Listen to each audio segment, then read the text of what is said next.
Hello mga boss, welcome back sa aking channel. This is Niado TV at for today's video mga boss is mag-change oil tayo ng ating Aerox V2 2023 at ang gagamitin nating oil is Motul LE Power. Check muna natin itong ating odo mga boss kung ilan na. Tapos yung last change oil ko kasi noong pang last month. Tapos nung nireset ko, ito na yung kanyang odo. Yan, nakita nyo indicator na oil. So, mini-maintain ko kasi siya na i-change oil kada 1k kilometer odo. So, ngayon magpas na siya dun sa sinasabi kong mini-maintain ko siya sa 1k odo. So, change oil ko na siya ngayon. So, i-reset muna natin. Pindutin lang natin tong menu ng matagal.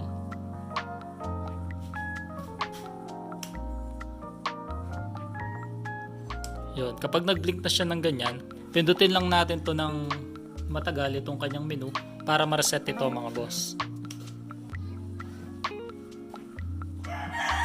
Yun, so back to zero na siya. Yan. Tapos punta na tayo sa original odometer niya. Unbox ko muna itong langis mga boss gamit itong ating mahiwagang cutter.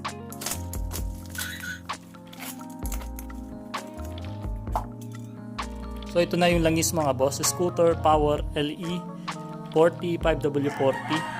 Try natin kung mabisang mabisa. Let's go. At syempre kukuha muna tayo ng mga tools mga boss. Yan yung embudo, tsaka yung panakal dahil 1 liter yung Power LE na Motul. Tatakalin natin yung 100 ml, itatabi muna natin mamaya. Tapos splice, kailangan natin to sa pagbukas ng oil cap. Tapos dalawang basahan. At syempre itong lagay ng use oil, lagay muna natin dito mga boss. At syempre mga boss, itong ating pambukas ng ating drain plug, ng ating Aerox, itong 1/2 Doctor Micrometer Adjustable Torque Wrench.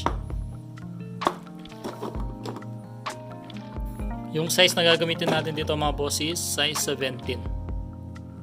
Yung bubuksan na drain plug dyan mga boss, itong malaki, ayan.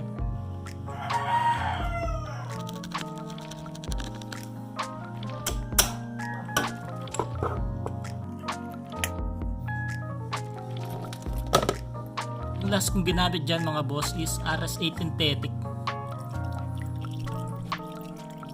Tapos dito mga boss makikita nyo yung mga debris. Ayan. Linisin lang natin tong kanyang drain plug bago natin ibalik para malinis. Pag wala nang tumutulong mga boss, pwede nating iset aside itong lalagyan ng use oil. Tapos mga boss, ganyan yung pwesto ng strainer tsaka spring. Pag ibabalik nyo na doon sa butas.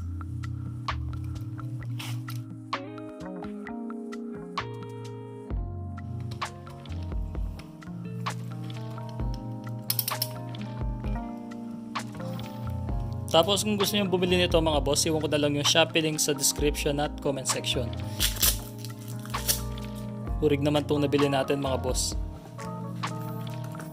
I-try natin ito mga boss hanggang 3K odo.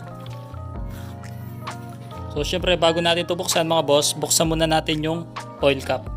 So gamit lang tayo ng basahan at isang pliers para hindi magasgasan yung ating oil cap. Gagamit tayong basahan.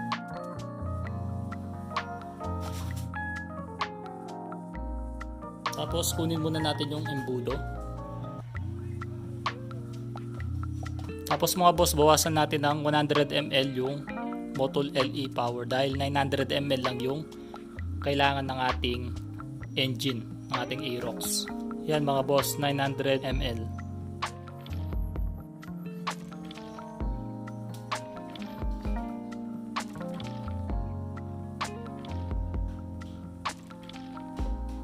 Tapos yung 100 ml mga boss, ipunin lang natin hanggang sa maka 900 ml ulit tayo. Sarado na natin to mga boss, itong kanyang oil cap. Tapos gamit tayo ng basahan at pliers sa paghigpit. All goods na mga boss.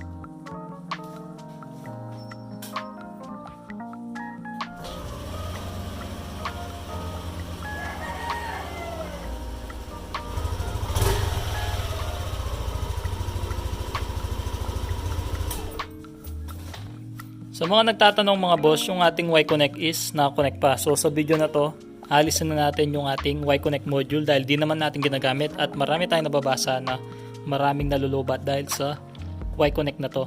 Tanggalin lang natin to, yung dalawang screw na to, kabilaan lang yan.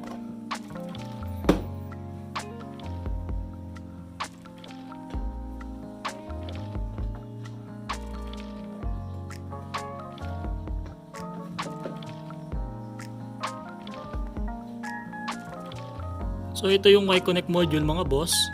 Ayan. So gagawin nyo lang para maalis to mga boss. Pindutin nyo lang to. Tapos silahin nyo lang palabas.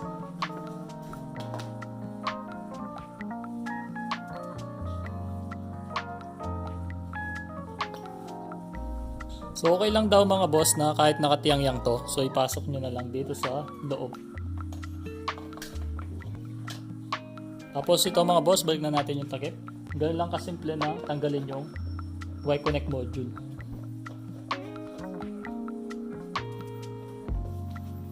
Okay na, wala tayong problema para iwas lobat.